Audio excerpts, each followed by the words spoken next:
Hello dear student, তো দেখো আজকের এখানে কি অঙ্কটি কি দেওয়া আছে দেখো। 2x প্লাস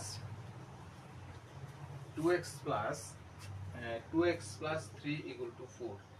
এখানে এটা এই সমাধানটার মান বাই করতে মানে সমাধান বাই করতে হবে। এখানে x এর মান বাই করতে হবে। তাহলে দেখো আমরা কি করব, তাহলে এখানে 2x প্লাস 3 ইকুয়াল টু কত 4। তো আমরা এই সমাধানটা কিভাবে করব, x এর মানটা কিভাবে করব, খুব ইজি। আমরা দেখো সমান সমান মানে বাম পক্ষ থেকে যখন আমরা ডান পক্ষে নেব আর ডান পক্ষ থেকে যখন বাম পক্ষে নেব, তখন আমরা কি হবো, তার যে সংখ্যাটা চেঞ্জ করব ওই সংখ্যাটার মধ্যে পজিটিভ থাকলে নেগেটিভ হবে আর নেগেটিভ থাকলে পজিটিভ হবে। তাহলে দেখো আমরা এক্সটাকে বাঁ দিকে রাখবো আর সংখ্যাটাকে ডান দিকে নিয়ে নেব। তাহলে এখানে কি করব, অর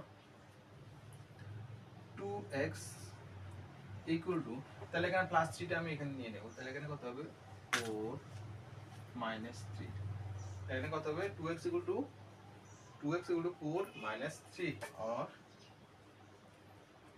2x equal to কত হবে, আচ্ছা 4 থেকে 3 চলে গেলে কত হয় x সরি 1 or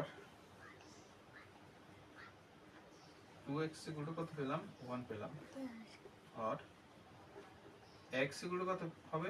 আচ্ছা এখানে যেহেতু আমরা পজিটিভ মানে যদি প্লাস থাকে এদিকে নিলে মাইনাস হয় আর মাইনাস থাকলে এদিকে নিলে মানে প্লাস হবে।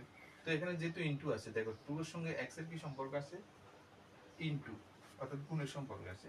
তাহলে x টাকে যখন আমরা কি করব, ওই সংখ্যাটা এদিকে চলে ভাগ হয়ে যাবে, মানে গুণ থাকলে ভাগ, ভাগ থাকলে গুণ। তাহলে therefore x এর কত হবে 1/1 ভাগ 2 আর x equal to 1/2, অর্থাৎ x এর মান কত পেলাম হাফ।